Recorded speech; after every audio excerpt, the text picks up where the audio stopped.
நான் உங்கள் பேரரசு. இந்த சேனல் அரசபை சேனல். இது என்னுடைய சேனல்.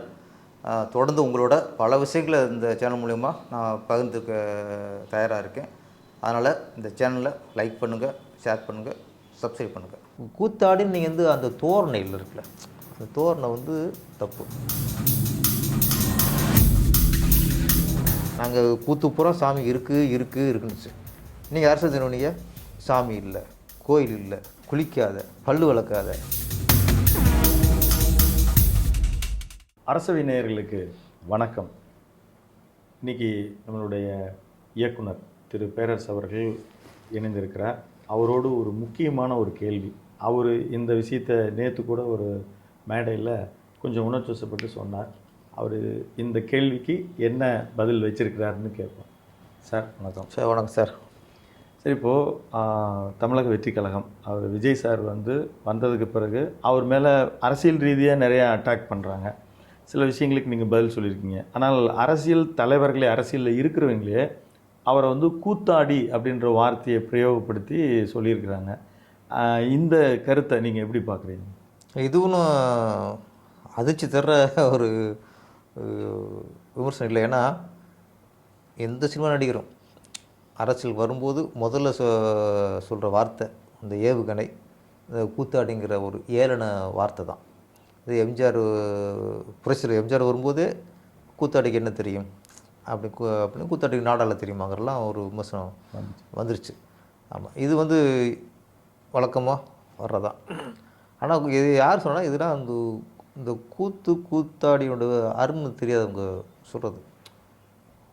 கூத்தாடிங்கிறது சாதாரண விஷயம் இல்லை, பெரிய கலை வடிவம். பெரிய கலை வடிவம். கூத்துங்கிறது சாதாரண விஷயம் இல்லை, தெருக்கூத்தப்போ அது அப்புறம் இங்கே சினிமாவாக மாறிடுச்சு. அந்த கூத்து தான் மக்களுக்கு.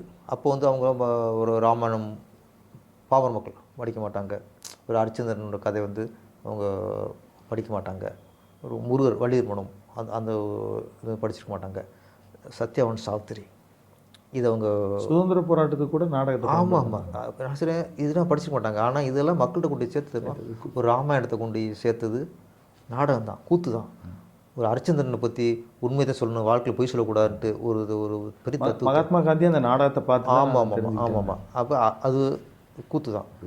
நிறைய பக்தியை மக்கள்கிட்ட கொண்டு வச்சது கூத்து தான். நல்ல விஷயங்கள் எல்லாமே கூத்து தான், கூத்தாடிகள் தான் மக்கள்கிட்ட கொண்டு விதைச்சாங்க. சொன்ன மாதிரி சாதாரண ஒரு காந்தியாக இருந்தவர் இன்றைக்கி மகாத்மா காந்தி ஆனார்னா அதுக்கு எங்கே மாற்றம் உருவாச்சுன்னா ஒரு கூத்து பார்த்து தான். ஹரிச்சந்திரன் நாடகம், ஹரிச்சந்திர மன்னன் பார்த்து அவர் சுயசரில் எழுதியிருக்காரு. ஹரிச்சந்திர மன்னன் பார்த்ததுக்கப்புறம் தான் நான் என்னை மாற்றிக்கிட்டேன் அப்படின்னு. அப்போ ஒரு மகாத்மா காந்தியையே மாற்றினது ஒரு கூத்து.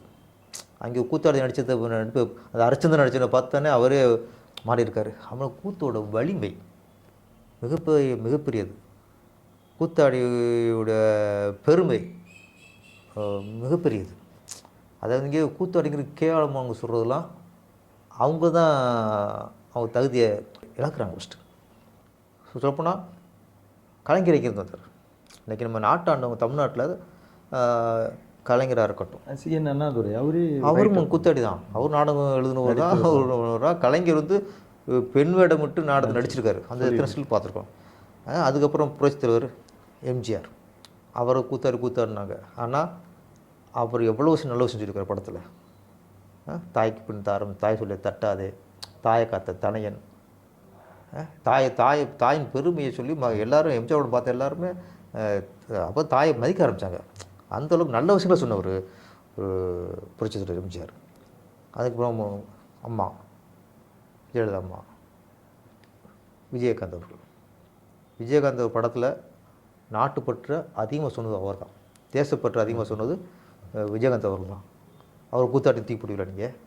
நீங்கள் என்ன தேசப்பட்டு சொல்கிறீங்க? யாருக்காவது நீங்கள் இப்படி கூத்தாடி சொல்கிறாங்களே, அவங்க தேசத்தை பற்றி பேசியிருக்காங்களா, தேசப்பற்றை பற்றி பேசியிருக்காங்களா?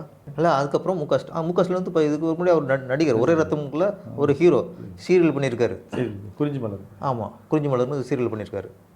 இன்றைக்கி துணை முதல்வர் உதயநிதி ஸ்டாலின் அவரும் 10 படத்துக்கு மேலே கதாநாயகம் பண்ணிவிட்டு கலைஞர் வந்ததுக்கப்புறம் தான் போய் அரசியலில் போயிருக்காரு. அது வரைக்கும் அவரும் கூத்தாடி தான். ஆன்சர் கூத்தாடி அப்படிங்கிறது நான் சினிமாக்காரன் இல்லை, பெருமை நினைக்கக்கூடிய விஷயம். ஏன்னா அந்த கூத்து கட்டுறது சாதாரண விஷயம் இல்லை. அதை கூத்தாடின்னு நீங்கள் வந்து அந்த தோரணையில் இருக்குல்ல, அந்த தோரணை வந்து தப்பு. கூத்தில் பக்தியை சொன்னாங்க, பாசத்தை சொன்னாங்க. சத்யவான் சாவித்திரி நாடகத்தில் கணவன் உள்ள அந்த பாசம் எவ்வளவு, எமன்ட்டே போராடி கணவன் உயிரை மீட்டாள் அப்படிங்கிறது எவ்வளோ விஷயம். அப்போ எல்லா விஷயங்களும் தேசபக்தி. அப்போல்லாம் நிறைய நாடகங்கள் அந்த கொடியோட அந்த சுதந்திர வேட்கையை விஸ்வநாததாஸ் எவ்வளோ பண்ணாங்க. இவன் நீங்கள் அரசியல் என்ன சொன்னீங்க, நான் சொல்கிறேன், நாங்கள் கூத்தில் பக்தியை சொன்னாங்க, சாமியை கும்பிடுனாங்க, குடும்பத்தை அம்மா அண்ணா இப்படி அதே படம் பாசமலர், என் தங்கை கல்யாணி, எத்தனை தங்கச்சி மேலே பாசம்னு சொன்னாங்க. அன்னை ஒரு ஆலயம், உங்களுடைய படம். ஆமாம், திருப்பாச்சி. ஆமாம், அன்னை ஒரு ஆலயம். எத்தனை படத்தை பாசத்தை தூக்கி வச்சுருக்கோம். நீங்கள் அரசியல் என்ன சொல்கிறீங்க, சில அரசியல்வாதிகள் வந்து என்ன சொல்கிறீங்க, நாங்கள் கூத்துப்புறம் சாமி இருக்குன்னுச்சு.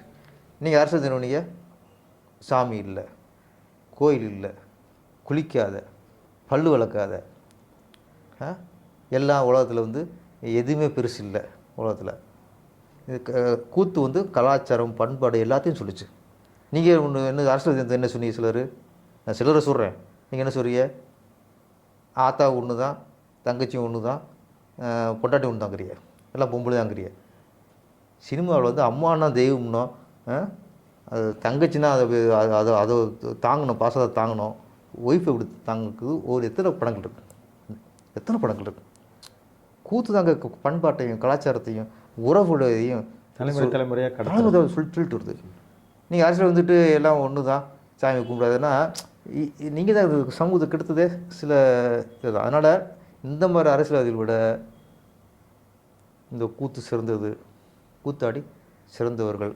என்ன எந்த வகையிலும் அரசியல்வாதிகளும் கூத்தாடிலாம் சளைச்சவங்களில்.